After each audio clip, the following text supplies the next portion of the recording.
Desdolarização, essa realmente parece ser a palavra do momento e eu quero fazer uma sequência de conteúdo sobre esse assunto porque é fascinante os tempos que nós estamos vivendo agora em torno da morte do dólar. E eu quero explorar isso a fundo porque tem muita coisa para a gente poder falar, mas é importante você entender novamente como funciona todo o sistema para ver o quão complexa seria essa possível morte. Meu nome é Renaud Adorno, tenho aí 10 anos de experiência em comércio exterior e venho há mais de 8 anos investigando para onde vai a liquidez do mundo, me aprofundando em macroeconomia e repassando esse conhecimento para você. Você pode me encontrar tanto no Instagram, como também no YouTube e também no Spotify, basta você me procurar pelo nome Renaud Adorno. Então, vamos lá, a gente tem, como eu venho falando, né, a gente tem bastante notícia falando do processo da desdolarização, né? Todo mundo quer se livrar do dólar e ele agora não é mais a moeda mundial de reserva global. Só que, obviamente, eu quero passar aqui mais um contexto para poder explicar um pouco de como que esse sistema, na verdade, funciona, como ele surgiu, como ele está entranhado e quais são os desafios durante esse processo de transição e se ele de fato vai acabar ocorrendo ou não, porque a gente tem uma série de coisas que dependem disso. Mas antes de mais nada, é muito importante a gente sempre frisar, né, eu falo isso em vários dos capítulos sobre o sistema euro-dólar. E por que o euro-dólar é tão importante? Porque ele não é falado e ele tem um significado muito grande. Então, assim, a demanda por dólares ela pode ser dividida em duas partes, a de dentro dos Estados Unidos e a de fora dos Estados Unidos. E é isso que as pessoas realmente esquecem na hora de falar do dólar, né? Você coloca tudo num guarda-chuva, mas na verdade são dois sistemas, mas que por acaso são a mesma moeda. Mas esse detalhe é toda a diferença de todo o grande conflito que está sendo discutido na macroeconomia hoje em dia.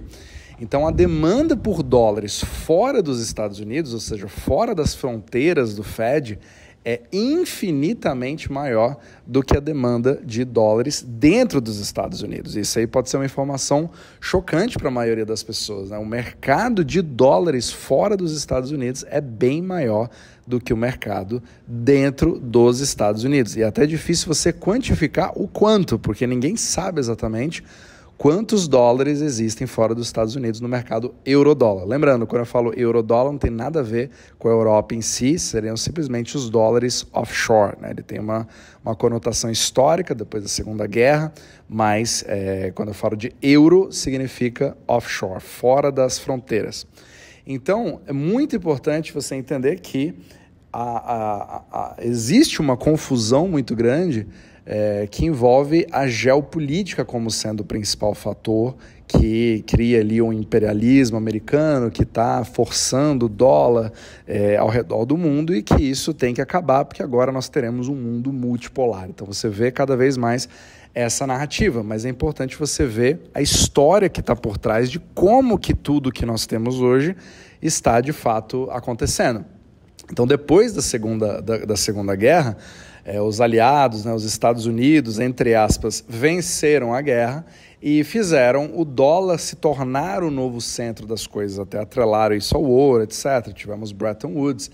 Então, o objetivo ali é que tinha que ter uma reconstrução da Europa e isso precisava ser financiado depois de toda a destruição que teve durante a Segunda Guerra. E todo mundo, como os Estados Unidos ali estava despontando como sendo realmente o país que tinha o dinheiro, era o país todo poderoso na época, que faria justamente esse financiamento, aí obviamente que todos os outros países queriam fazer negócios com os Estados Unidos. Então, eles naturalmente, todos esses outros países cresceram muito a sua demanda por dólares. Para justamente ter isso. Então, num primeiro momento, realmente se trata dos Estados Unidos como sendo esse eixo principal de negócios. Então, houve empréstimos feitos a partir dos Estados Unidos voltados para os outros países. Então, empréstimo que saía dos Estados Unidos e ia para fora dos Estados Unidos, começando pela Europa. E é por isso, nessa primeira parte, como a maioria do fluxo ia inicialmente para a Europa, foi por isso que esses primeiros depósitos que começaram a ser feitos em bancos fora dos Estados Unidos, sendo na Europa, eram chamados de eurodólares. Porém, esse conceito acabou se expandindo para o resto do mundo. Então, mesmo que você tenha dólares no Japão, eles também são chamados de eurodólares. E aí virou todo esse conceito.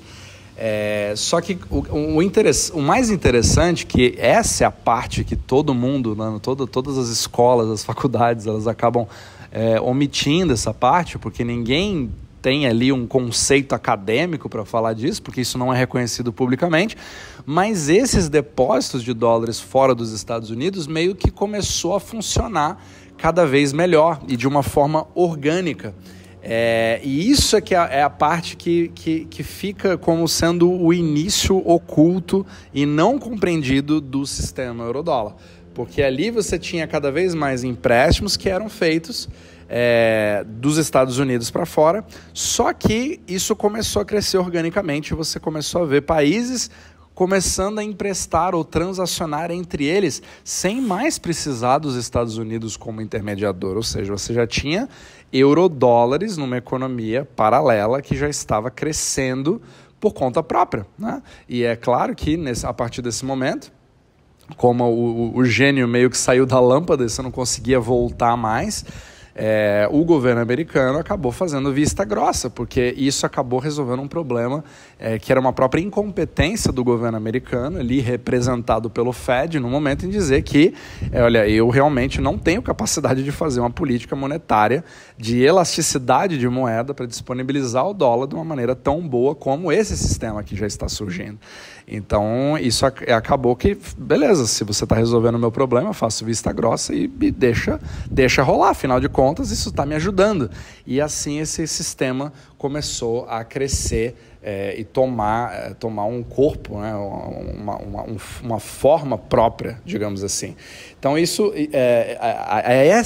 é o grande problema que cria todos os conflitos geopolíticos, porque a partir desse momento é realmente uma situação monetária, é uma situação de conveniência onde o livre mercado acabou escolhendo uma ferramenta que era justamente esses dólares fora dos Estados Unidos num sistema que poderia se sustentar sem a necessidade daquele input inicial da Segunda Guerra dos Estados Unidos. Então ele surgiu de uma forma geopolítica, mas ele continuou de uma forma, digamos, de livre mercado. E aí virou essa coisa, esse Frankenstein, uma mistura de jurisdição e fora da jurisdição, com lei, sem lei, mas tudo denominado no mesmo guarda-chuva chamado de dólares. E, inclusive, uma das histórias que se conta, né, sobre a origem do eurodólar é também pelo fato de, durante a Guerra Fria, você ter a Rússia, que tinha, obviamente, todo aquele conflito com os Estados Unidos, sabendo da hegemonia bancária dos Estados Unidos, não gostaria que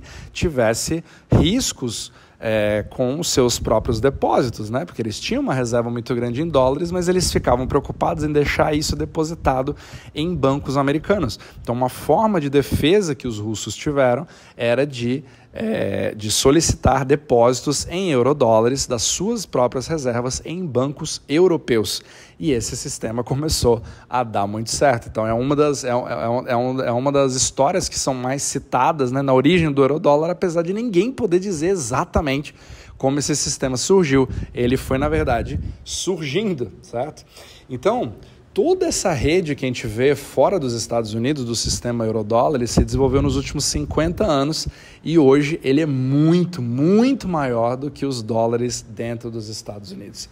E aí que é muito interessante, porque mesmo sendo uma situação onde o livre mercado começou a atuar e expandir esses dólares, que na verdade foram feitos, né, foram criados pelo próprio sistema bancário, na verdade são os empréstimos que acabam gerando novos dólares, né, na economia internacional e não o Fed, né, como a gente fala muitas vezes, que o Fed não é um banco central, ele está ali na periferia de todo esse sistema. Você percebe ao mesmo tempo que isso criou uma situação única para os Estados Unidos. Porque mesmo que tenha começado de forma geopolítica e depois ficou aquela vista grossa, a coisa continuou crescendo, ele deu uma vantagem geopolítica para os Estados Unidos, querendo ou não. Porque você tem um sistema de reserva global, mas que é também a sua moeda que você usa dentro do seu próprio país. E nenhum outro país tem esse tipo de privilégio, digamos assim. Então é muito, muito interessante você ter essa situação e isso ajuda, inclusive, a contribuir para toda essa narrativa da geopolítica, como se os Estados Unidos tivessem imposto toda essa situação que acabou surgindo de forma orgânica, mas que foi, ao mesmo tempo, muito conveniente para os Estados Unidos. Então é muito interessante porque você tem um sistema que usa a mesma moeda que os Estados Unidos também emitem.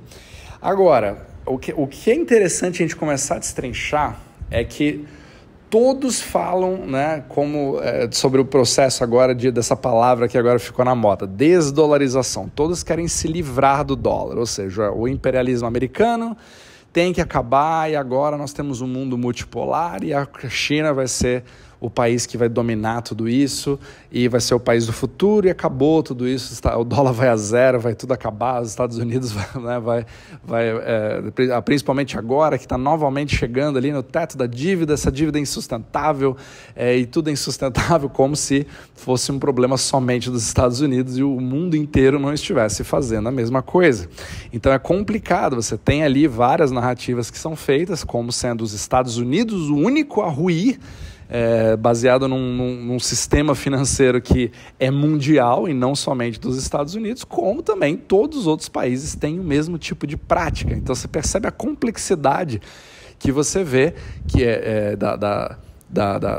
digamos assim, da expansão da dívida pública de todos os países, mas o foco acaba sendo somente nos Estados Unidos. Então você acaba tendo um debate muito, muito emocionado, né, com pessoas ali. Eu sigo no Twitter, eu vejo pessoas que eu discordo completamente, outras que eu concordo, outras que eu concordo parcialmente.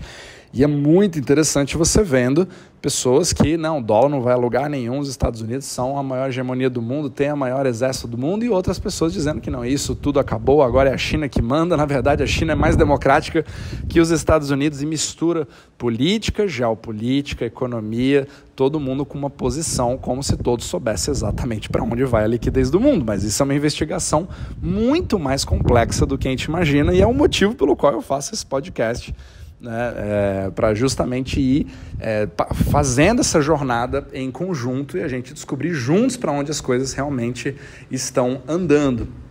Agora, como que a gente se livra desses dólares? O que esse movimento está acontecendo? É claro que a gente consegue entender que existe sim uma intenção de você se livrar desses dólares. Mas toda essa narrativa dá a impressão de que é um jogo puramente geopolítico, né? Mas você ignora a parte monetária. Como que esse sistema de fato funciona? Como é que você poderia se livrar dele? É possível você se livrar dele?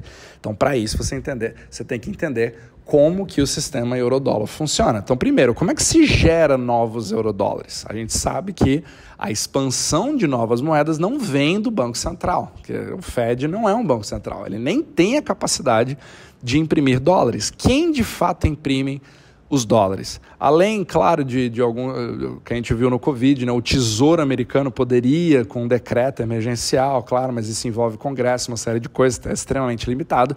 Ele sim tem a capacidade de gerar novos dólares, mas isso é um percentual infinitamente menor do que como de fato os eurodólares são gerados, principalmente no sistema eurodólar, né? Dentro dos Estados Unidos isso também acontece, mas principalmente no sistema eurodólar, que são empréstimos bancários. Assim você expande o balanço dos bancos e assim você cria dólares do além, desde que os bancos queiram fazer isso. E é claro que se você seguiu o meu podcast, você viu ali, principalmente depois de 2008, que isso vem acontecendo, mas uma velocidade cada vez menor. Nós temos uma retração de crédito, mas é assim que se gera novas unidades de eurodólares. Então, eles são criados a partir de empréstimos. Só que o mais importante é você saber que esses empréstimos, eles não são necessariamente gerados dos Estados Unidos. Na verdade, a menor parte deles mas sim são gerados entre países diversos. Então, vou te dar um exemplo. Apesar de ser o dólar, entre aspas, o Japão empresta dólares para a Alemanha. Você tem a Austrália emprestando para a França em dólares, ou a China para o Brasil. E todos esses são contratos de empréstimo em dólares. Você pode ter um banco australiano emprestando para Israel. Ele vai fazer isso em dólares. Então você tem toda uma expansão da qual o Fed não somente não consegue nem enxergar, muito menos ter algum tipo de controle. Então já é um sistema orgânico há muito tempo que dita todo o comércio exterior do mundo. É assim que funciona. Agora vamos lá, digamos que todo esse processo de desdolarização acaba se espalhando pelo mundo e os países eles entram em acordo para realmente matar o dólar. Nós precisamos criar o Bretton Woods 3, nós precisamos criar um novo padrão e tirar de uma vez por todas a hegemonia do dólar. O que você precisa fazer para que realmente isso ocorra, né? Então, primeiro você precisa entender que a dívida do mundo, a grande maioria da dívida do mundo, seja entre países, seja entre empresas, seja bancos, entidades bancárias, não bancárias, empresas, pessoas físicas, pessoas jurídicas e governos, é feita em dólares. Ela está denominada em dólares. Então você precisa de dólares para pagar essas dívidas, mesmo que sejam países que nenhuma das partes envolva os Estados Unidos, certo? E aí tudo bem. Então você pode, teoricamente, dar um calote nessa dívida. Você pode falar assim, a partir de agora eu sei que eu tenho uma dívida de 1 milhão que o Zimbábue tem para pagar a Tunísia, né, ou a Turquia tem para pagar a Grécia, mas eu quero saber, eu não vou pagar. Essa dívida, a partir de agora, eu vou dar o calote na dívida. Só que você percebe que quando todo mundo fala em dívida, né, a gente sempre pensa nos T-bills americanos. A gente sempre pensa nas dívidas da dívida pública americana. Ou seja, se eu estiver dando um calote num instrumento denominado em dólar, fatalmente do outro lado eu tenho que dar o calote nos Estados Unidos. Então o pensamento é, para eu me livrar do dólar é simples, é só eu dar o calote nos Estados Unidos. É só deixar de pagar as minhas dívidas perante os Estados Unidos. Mas você percebe como isso não funciona, sendo que os Estados Unidos é uma pequena parte do todo. Então, você cria um grande problema, porque esse calote que você acha que aconteceria contra os Estados Unidos, na verdade, acontece dos próprios países contra eles mesmos. Então, a Turquia, que vai dar calote em outros países, vai sofrer o mesmo calote, porque tem países que devem para a Turquia. A Grécia, ela vai dar o calote no Japão, mas o Japão também vai dar o calote na Grécia, porque ele também tem dívidas em relação a eles. Olha que confusão, olha como a coisa fica muito mais interligada, é uma teia de aranha que é muito difícil de você começar a tirar. E aí você percebe que todas essas dívidas, elas são um passivo de quem tem que pagar. Mas todo tipo de transação financeira, de transação contábil, ela tem dois lados. Então, se eu sou um banco, aquele que tem que pagar ao banco tem um passivo com o banco, você tem um empréstimo para ser pago, mas esse empréstimo é o ativo do banco. Então, todo o passivo também é compensado pelo ativo. Ou seja, para você eliminar ou dar um calote em um passivo, ou seja, você quer fazer uma destruição de passivos denominados em dólares, você imediatamente tem que criar destruição de ativos também denominados em dólares. Então, as contas a pagar são as contas a receber de outra pessoa. E você começa um tiroteio literalmente incessante, porque você está literalmente tentando quebrar a espinha dorsal de todo um sistema que cria o denominador comum da definição da unidade de medida da dívida do mundo. É como se eu tivesse o sistema métrico e a partir de agora eu tenho que realmente fazer todos os países pararem de usar o sistema métrico e mudar para o sistema imperial que você tem nos Estados Unidos. Agora todo mundo vai parar de usar Celsius e vai usar Fahrenheit. Entendeu? Não é complicado. Todo mundo vai parar de usar metros e vai usar quilômetros e vai usar milhas. Então é muito complicado. Você está mudando completamente a unidade de medida contábil do mundo, que é o dólar. Então o dólar ele é mais do que uma moeda. O dólar é realmente uma linguagem. Então é bastante complicado você fazer esse movimento. Ou seja, então para você destruir os passivos, você tem que destruir ativos e você vai afetar bancos, empresas, países. E pior, quanto mais você vê notícias falando sobre acordos bilaterais que você tem entre países, que a partir de agora vão usar o yuan, ou vão usar a rupee, vão usar, não sei qual que é a moeda da vez, mas a maioria está meio que centralizando no yuan, você acaba criando canais paralelos, né, que vão assim sendo desenhados fora do dólar, e isso faria, teoricamente, menos dólares circularem. Você faz outras moedas, como o yuan, circularem mais. Você vai ver que elas aumentam o seu market share em relação ao que acontece, né, nas transações. Mais transações em yuan, menos transações em dólar. Só que tem um problema aí. As dívidas emitidas em dólares, elas continuam. Elas não vão a lugar nenhum. E aí? Aí você tem, quando você começa a ver aquela balança entre oferta e demanda, o que acontece quando a oferta cai? Ou seja, você tem menos dólares circulando, porque você está usando mais o yuan, mas a demanda é constante. Então você tem uma oferta que cai, mas a demanda é constante. O que isso faz o que isso acarreta com o preço do dólar? Ele sobe. E é isso que a maioria das pessoas não entendem. No processo de narrativa que é criado sobre a desdolarização, você tem automaticamente na sua mente que a partir do momento que eu parar de usar o dólar, ele automaticamente vai cair de valor.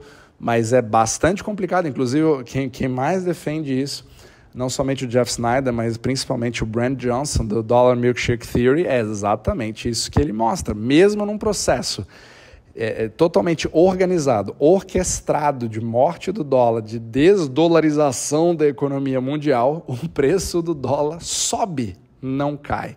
E isso é uma coisa totalmente contra-intuitiva, você pensar que uma coisa que tem menos demanda, né, vai acabar caindo, né, que deveria acontecer, mas a demanda não cai porque a espinha dorsal é baseada num sistema de dívidas.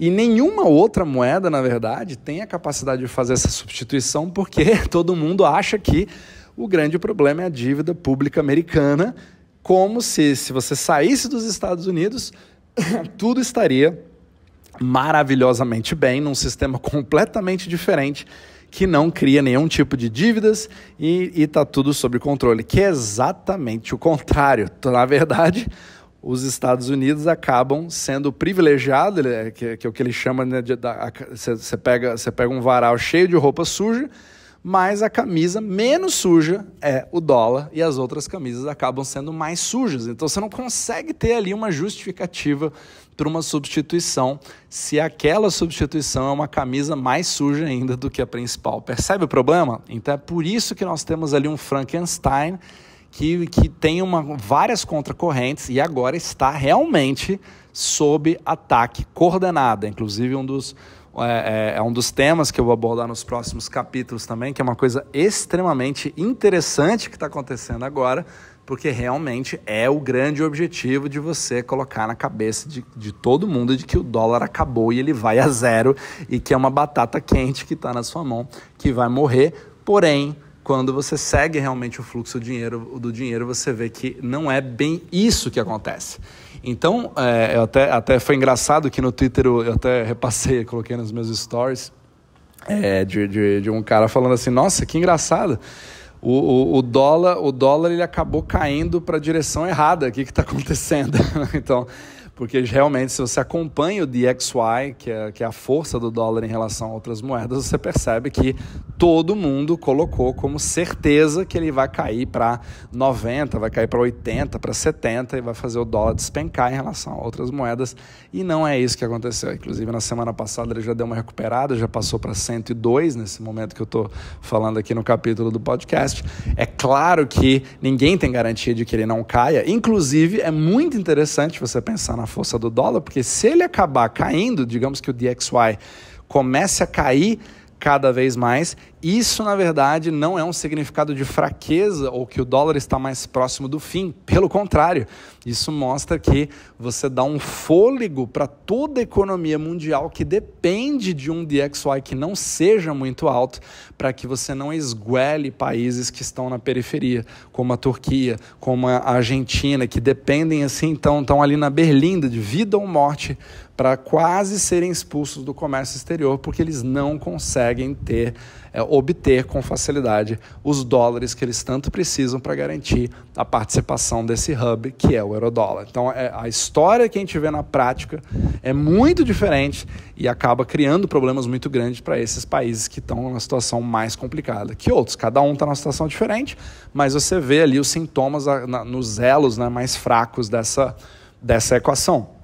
Agora, quando o DXY começa a subir, você realmente vê uma pressão muito grande nos outros países. Então, por que os outros países vão sofrer tanto assim se realmente fosse os Estados Unidos que controlassem? É porque eles precisam de dólares, é porque realmente a demanda fora dos Estados Unidos é muito maior.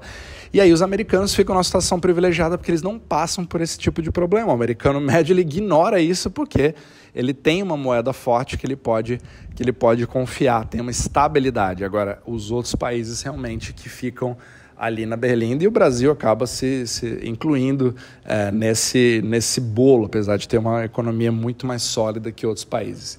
Então, é muito interessante você ver que, caso você realmente faça um processo coordenado, ele vai ser um processo fatalmente caótico, instável, volátil e que muito provavelmente vai ter que envolver um conflito bélico numa larga escala, que foi o que criou o Bretton Woods, né?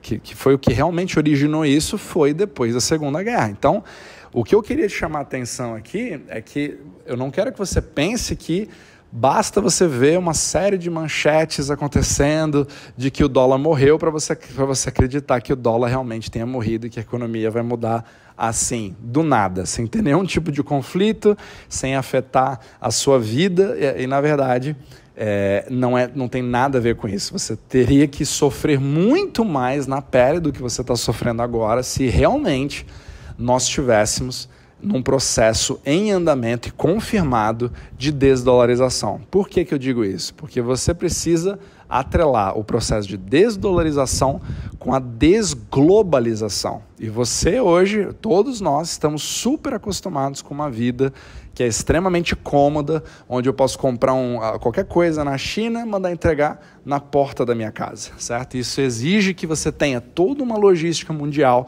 que esteja funcionando muito bem, que não tenha nenhum tipo de conflito, que não tenha nenhum pirata que vai parar o avião, que vai parar o navio, que vai trazer as mercadorias do outro lado do mundo sem ter nenhum tipo de problema.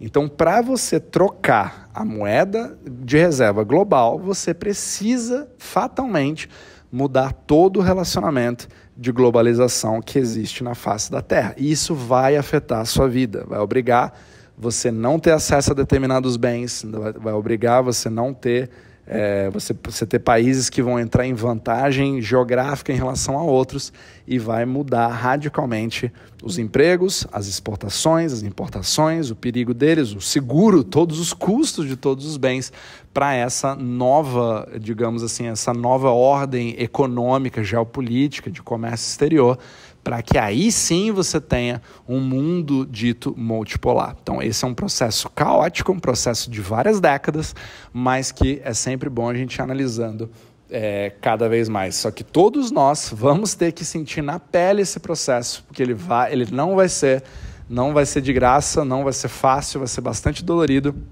e é isso que a gente precisa ver ao longo do tempo, caso ele realmente aconteça. Por isso que, por enquanto, a gente só vê manchetes e realmente não vê algo que seja assim contundente, né? Então, até segunda ordem, que a gente veja realmente uma completa destruição da globalização, da forma que nós conhecemos, com toda essa ordem que nós conhecemos, o dólar realmente não vai a lugar nenhum tão cedo.